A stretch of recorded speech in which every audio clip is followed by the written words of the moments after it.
Hello and welcome to the Minimum Competence episode for Monday, July 29th, 2024. I'm your host for today, Andrew Leahy, a tax and technology attorney from New Jersey.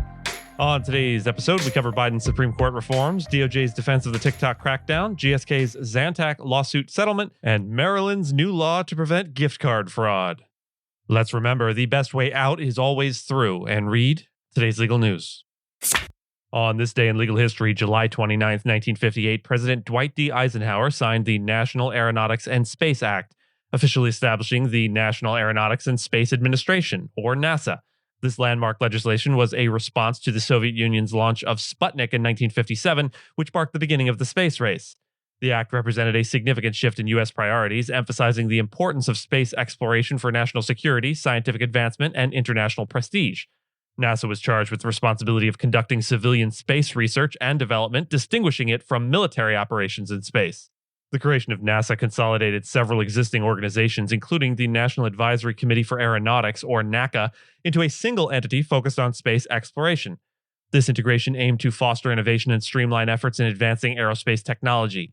NASA's establishment marked the start of an era of unprecedented achievements, including the Apollo moon landings, the development of the Space Shuttle, and numerous scientific missions to explore our solar system and beyond. The act also emphasized the peaceful exploration of space, setting a tone for international cooperation. NASA's formation underscored the United States' commitment to leading the world in space exploration and scientific discovery. This pivotal moment in legal and scientific history laid the groundwork for decades of exploration, research, and technological advancements that have had profound impacts on society and our understanding of the universe. President Joe Biden plans to propose significant reforms to the U.S. Supreme Court, including term limits for justices and a binding code of conduct. Announced during a speech at former President Lyndon B. Johnson's library, these reforms also include a constitutional amendment to remove broad presidential immunity. Biden's proposals follow a series of Supreme Court rulings that countered his policies and come shortly after he ended his re-election bid, endorsing Vice President Kamala Harris against Donald Trump. Biden emphasized the principle that no one is above the law, including the president and Supreme Court justices. His reforms would require justices to disclose gifts, avoid political activities, and recuse themselves from cases with conflicts of interest. The proposals come after the court adopted a non-binding code of conduct in response to undisclosed travel by Justice Clarence Thomas and other controversies. However, the reality is passing these reforms through a divided Congress is unlikely to impossible. The proposed constitutional amendment to limit presidential immunity would be particularly challenging, requiring broad legislative support and state ratifications. The U.S. Department of Justice has urged a federal appeals court to uphold a law mandating that China-based ByteDance sell TikTok's U.S. assets by January 19th or face a ban. The DOJ asserts that TikTok's Chinese ownership poses a significant national security risk, citing potential data access and covert content manipulation by the Chinese government. Despite TikTok's denials of sharing user data with China, the DOJ emphasized the threat's seriousness. The Biden administration seeks to dismiss lawsuits from TikTok, ByteDance, and TikTok creators opposing the law. The government highlighted extensive national security concerns, even though it admitted no evidence that China had actually accessed U.S. user data. TikTok criticized the government for not providing proof and acting on secret information. A classified document with further security concerns has also been submitted.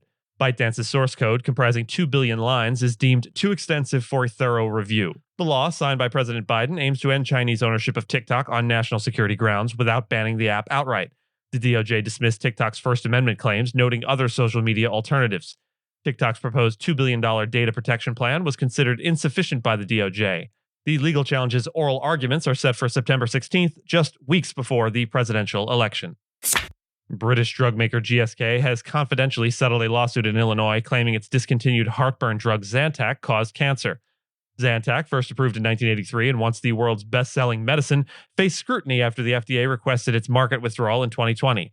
The FDA's concerns centered on ranitidine, Zantac's active ingredient, potentially degrading into a carcinogen. GSK, along with Pfizer, Sanofi, and Boehringer Ingelheim, faces over 70,000 lawsuits in Delaware and numerous other claims.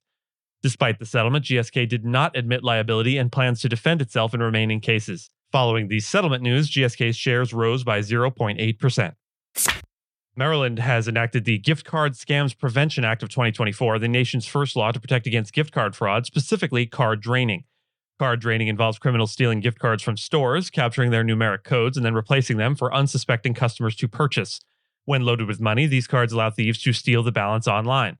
This new law mandates secure packaging for most gift cards sold in stores to prevent this tampering. the legislation faced significant industry opposition, with retailers and gift card manufacturers lobbying against it.